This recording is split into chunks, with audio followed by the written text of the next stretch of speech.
Hi, I'm Robert. I'm a therapist, and today we're going to be talking about teenagers and responding to big emotions.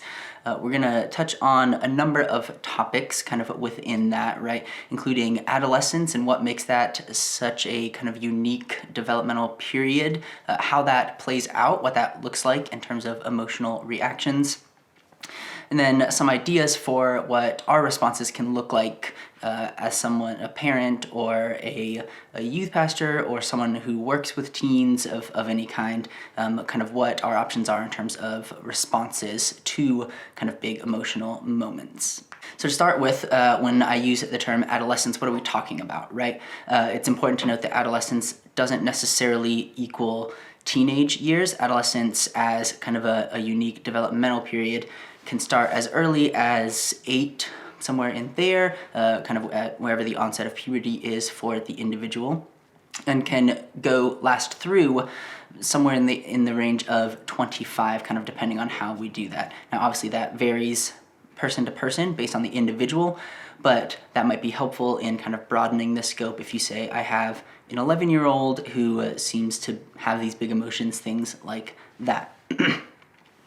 So what's happening in adolescence that makes it so unique that it's worth talking about, kind of separate from childhood or adulthood? Classically, we have placed a lot of emphasis on hormones, I think, which obviously some of that is true, but the more that we have been able to do some brain scans and look at people's brains as they develop while they're still alive, we've learned a lot about that. So I want to show you a picture here in the slide that highlights a couple sections of the brain.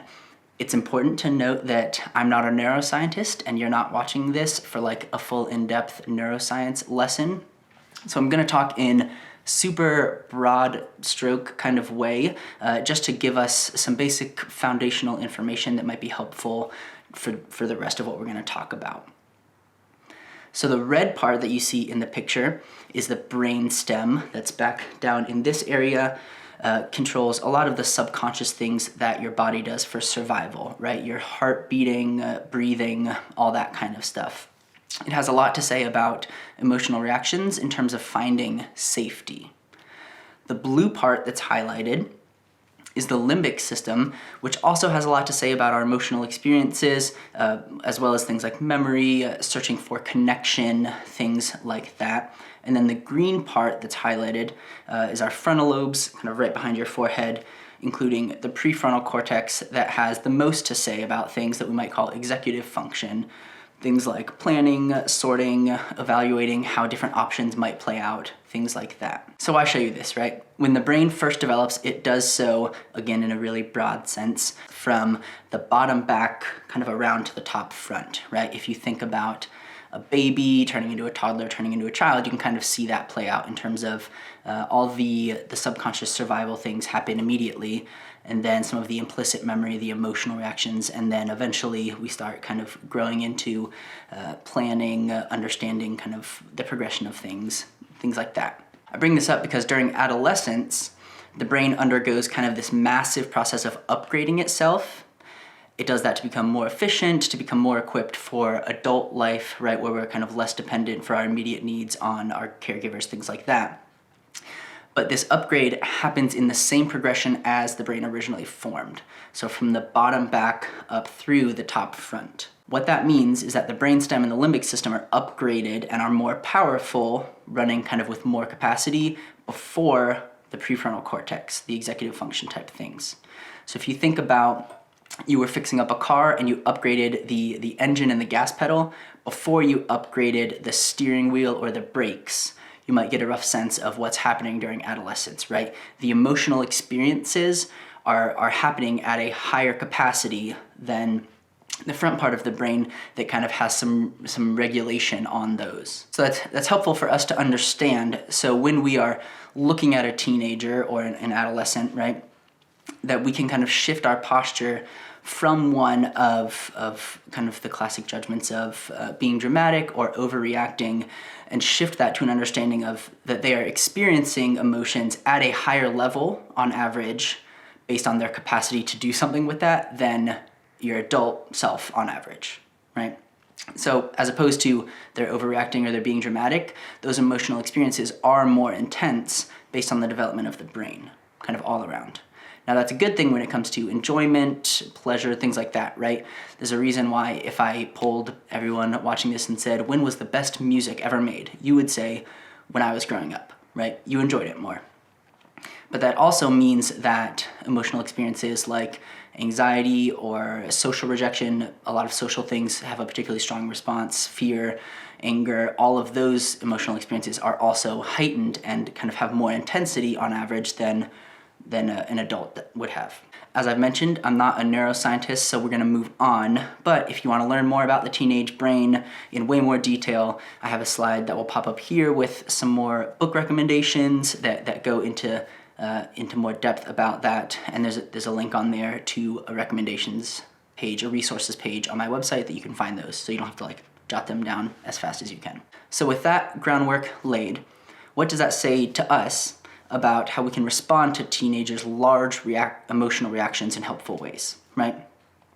First, again, I think knowing some of that can help shift our posture some. If you saw that car speeding by that had an upgraded engine and gas pedal, but had like not an upgraded steering wheel or brake pedal, would it be more helpful to say that person is so irresponsible driving around like this, or to recognize, okay, the person that's in there is probably desperately trying to steer this thing. How do I maybe help them with that? Let's shift a bit into like day to day. What are our goals when it comes to responding to large emotional reactions from our teenager or an adolescent that we work with, something like that? There's 3 steps that I want to kind of propose, and we'll dig into each one. The first one is to maintain your own regulation. The second one is to understand, acknowledge, and empathize with what's happening. And the third one is to then choose a response, a next step, based on a couple factors in terms of like what is most helpful.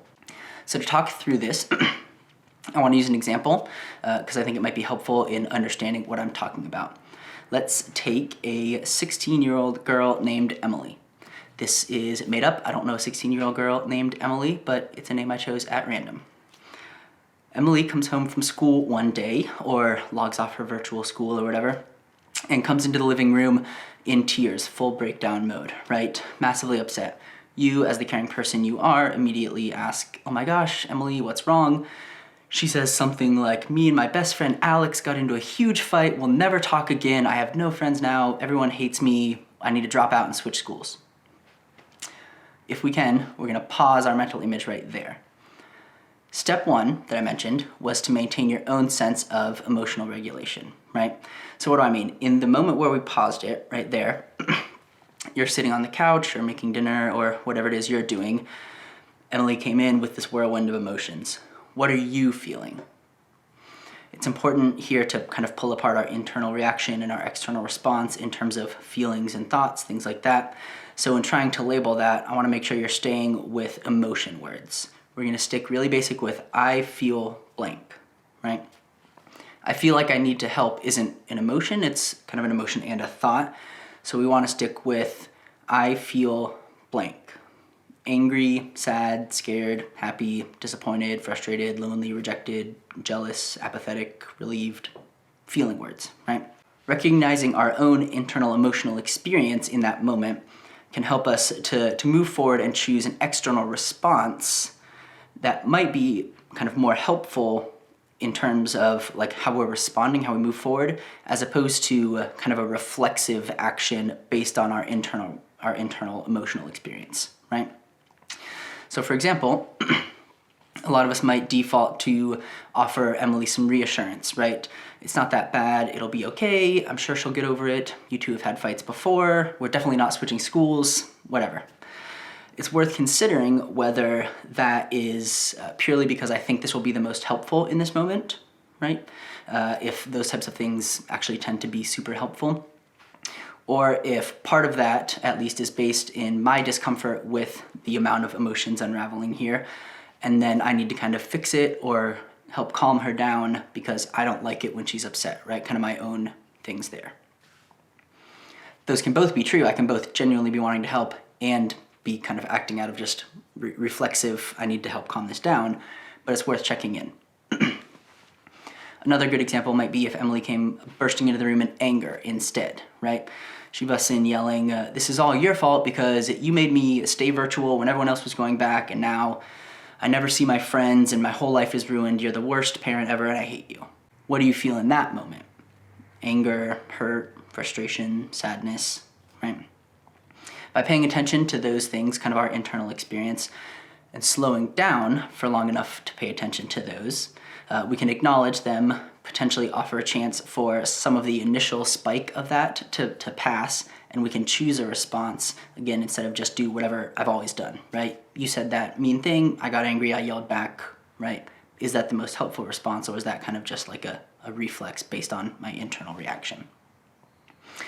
So maintaining my own regulation might mean that I take a few moments to breathe deeply, or let kind of the height of that anger spike pass before responding, kind of pause. And this is important because our nervous systems are always looking for cues of safety or cues of danger. Our nervous systems are always looking for cues of safety or cues of danger, right? Cues of safety from internal or interpersonal or environmental, right, allow my nervous system to calm down, to regain emotional regulation, to shift from a state of survival, fight, flight, freeze, to a state of resting, restoration, and connection. That's a lot of words. What do I mean? I mean that anyone who ever said fight fire with fire wasn't talking about like interpersonal relationships, or they didn't have a ton of experience fighting fire, right? If you come to me with emotional dysregulation and I respond with my own emotional dysregulation, I've contributed to things, and that's gonna kind of spiral upwards, right? I think we can all think of an experience where that was the case, right? Instead, I wanna try to respond out of my own regulation. That doesn't mean that I squish my emotions down and pretend they're not there, but that I can acknowledge them, right? Process through them if need be, and then choose a response that sends cues of safety. Slowing my tone down, my words down, not immediately yelling, right? Things like that, which could help you in receiving those cues of safety. Hopefully helps your nervous system downshift a bit, where we can de-escalate things, we can establish some connection, potentially help you to see things from less of a fight or flight perspective, see things more clearly, things like that, right? So what does that kind of look like? Step 2 that I mentioned was to understand, kind of acknowledge what's happening, and to empathize. Remember I talked about our default to be reassuring. Instead, we can try for our goal to understand what's happening, so ask more questions, things like that, right? Kind of shift into curiosity as opposed to judgment. Acknowledge they're the expert on their lives. So if they say this was really terrible and this thing is happening at school, they know way more about what's happening probably than you do, right? And then empathize, which would let us validate the emotional experience they're having. Again, I want to point out that the feeling taking place is different than the thought. So if Emily says, I'll never have friends again, you might disagree with that statement, that conclusion, but you can relate to feeling hurt, betrayed, confused, angry. You can empathize with the emotional experience that's happening, which is a real emotional experience, even if the kind of conclusion that we're drawing from it isn't 100% true, right? But I do still feel quite upset. Empathizing with the emotional experience and validating it is massively helpful in, like I mentioned, establishing the connection there and growing both my and their, the adolescent's capacity to navigate unpleasant emotions, because then we kind of do that together and you get the experience of having navigated it without needing like an instant fix. So responses like, that must be really hard, or it sounds like you're really angry with how that conversation went.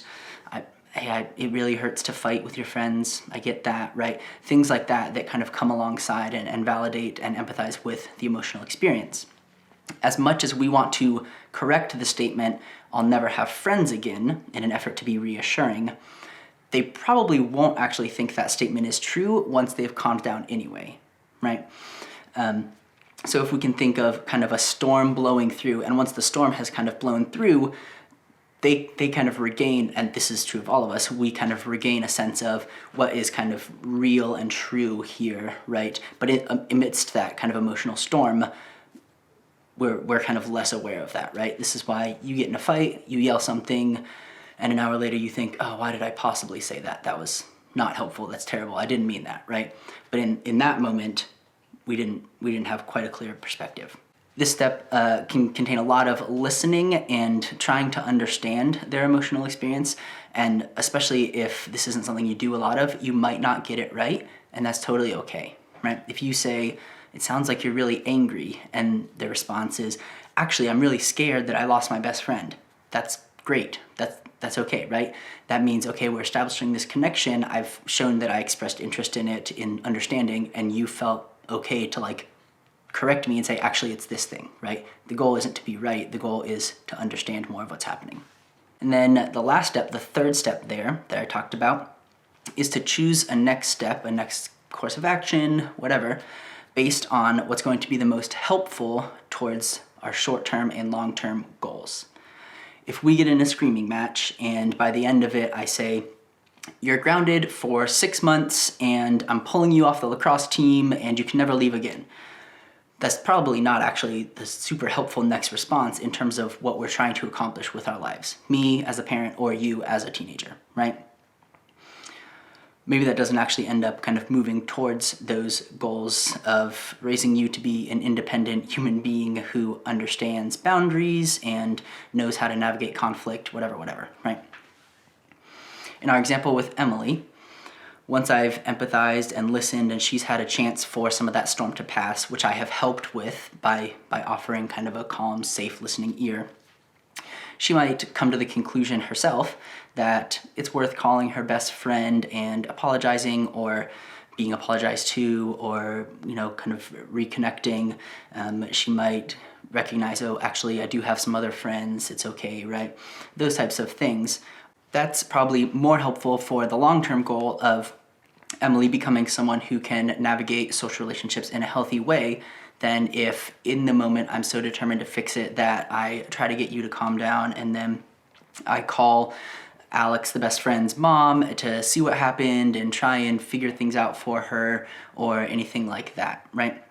It's worth noting that being present, non-judgmental, and having no agenda when someone is upset also helps them to learn that challenging or unpleasant emotions are survivable and they can learn to navigate them successfully by having that experience instead of unpleasant emotions always need some type of fix, which potentially, we learn to find less ideal ways of coping with those types of things, right? So, key points that we want to remember. Number one, we're trying to maintain our own regulation, which will take some practice and dedication on your part to learn more about yourself, how you react to things, what all that means. Step two, to set aside the goals of fixing it, and instead to stick with the goals of understanding, empathizing with the emotional experience that's happening, validating, things like that.